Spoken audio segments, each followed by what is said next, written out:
அமைச்சர்கள் ஊழல் செய்தால் விடமாட்டேன் என்று புதுச்சேரி முதலமைச்சர் ரங்கசாமி சொல்ல தயாரா என்று முன்னாள் முதலமைச்சர் நாராயணசாமி சவால் விடுத்துள்ளார். ரங்கசாமி ஊழலை ஊக்குவிக்கிறார், அவர் கையில் இரத்தக்கரை படிந்துள்ளது எனவும் நாராயணசாமி விமர்சித்தார். மரியாதைக்குரிய ரங்கசாமி அவர்கள், மரியாதைக்குரிய முதலமைச்சர், தமிழ்நாடு முதலமைச்சர் திரு விஜய் அவர்களை பார்த்தாவது பாடம் கற்றுக்கொள்ள வேண்டும். அவர் தன்னுடைய பதவியேற்பு விழாவில் சொன்னார்,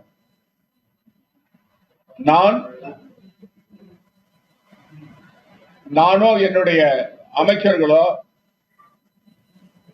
அல்லது அதிகாரிகளோ ஊழலில் ஈடுபட விடமாட்டேன்,